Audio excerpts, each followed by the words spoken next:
গতকাল দীর্ঘ অপেক্ষার অবসান ঘটল।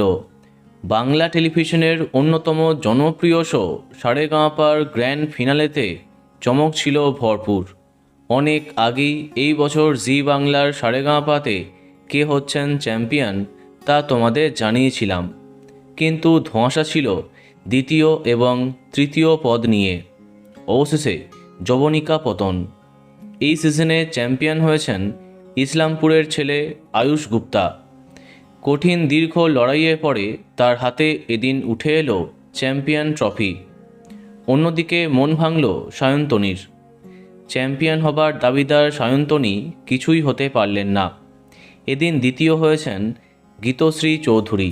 পুরস্কার হিসেবে তিনি পেয়েছেন মুখরচকের পক্ষ থেকে 1 লক্ষ টাকা আর আদি ঢাকেশ্বরীর তরফ থেকে আরও 1 লক্ষ টাকা। অন্যদিকে তৃতীয় হয়েছেন সৃজন পোড়েল। তিনিও গীতশ্রীর সমান পুরস্কার পেয়েছেন।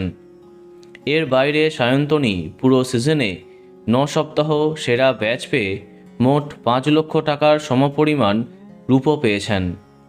এছাড়াও আরও অনেক পুরস্কার পেয়েছেন সকল প্রতিযোগী। গ্র্যান্ড ফিনালে থেকে এলিমিনেট হয়ে যান বিশ্বপ্রিয় চক্রবর্তী। অনেকের কাছেই এই বিচার সঠিক হয়নি। সায়ন্তনীর কিছুই হতে না পারা ভাবাচ্ছে দর্শককে। অন্যদিকে অনেকেই চেয়েছিল যৌথ চ্যাম্পিয়ন বা যৌথ ফার্স্ট রানার আপ, কিন্তু কিছুই হয়নি। এখন তোমাদের কি মতামত কমেন্টে জানাতে পারো। আর এই রকমই আরও অনেক ভিডিও পেতে সাবস্ক্রাইব কারেন্ট বস। ধন্যবাদ।